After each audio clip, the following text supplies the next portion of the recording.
There's a narrative among the basketball community that goes something like this. Work on what you do in games, become a master at your role, and you aren't coming in to be the face of a franchise.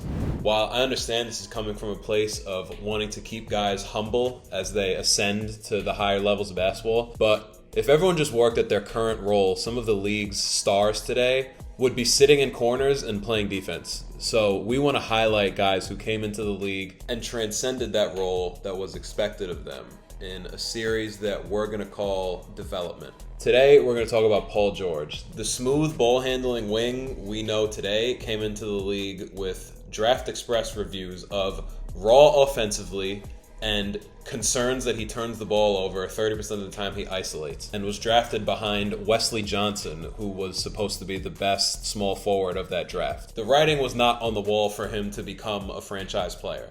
In college, Paul George was primarily used as a transition and spot-up guy.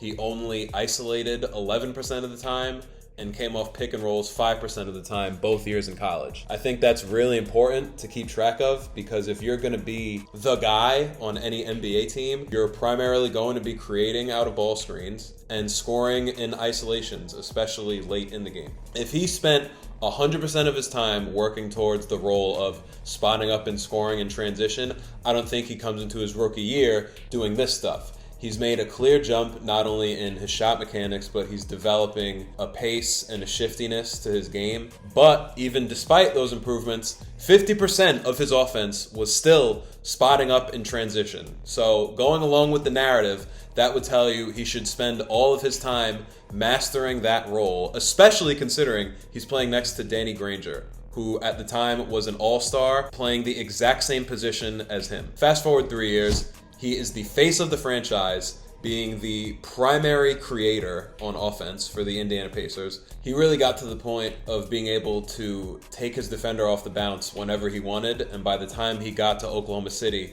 he fully embraced that role, even beside Russell Westbrook, and was an MVP candidate. If you saw this version of Paul George, you probably wouldn't have guessed he would amount to his primary source of offense being isolation and pick and rolls. So that brings us to the point of this series. There has to be some optimal ratio of working on what's currently expected of you to adding something to your game and making your ceiling a little higher as a basketball player every offseason. Because realistically, if we all just worked on our current roles at whatever state we were at, we would have our identity stamped as juniors in high school for the rest of our careers. While I understand most guys aren't going to come into the league and be a Trae Young or a Luka Doncic and have enough gravity to build a team around as a rookie, you have to be adding something to your game. For example, sure, PJ Tucker at this point in his career is probably just putting up corner threes and playing pickup in the summers, but he's 35 years old. He's stamped. There's no way you can tell me a guy that comes into the league at 20 years old as just an athletic 3-and-D guy cannot in 10 years transition to having the ball handling ability to be able to come off a couple ball screens a game and make a play for somebody. I think it's pretty dangerous from a development standpoint to promote this narrative, because in my opinion, that now allows guys to run these really simple workouts with a lack of detail where guys are just getting up game shots without really advancing their skill set very much. And now all these kids are game ready but have no actual game. Am I saying we have all the answers? No. But I do think one important note is that Paul George didn't wake up one day in Indiana and say, I'm going to be the guy today.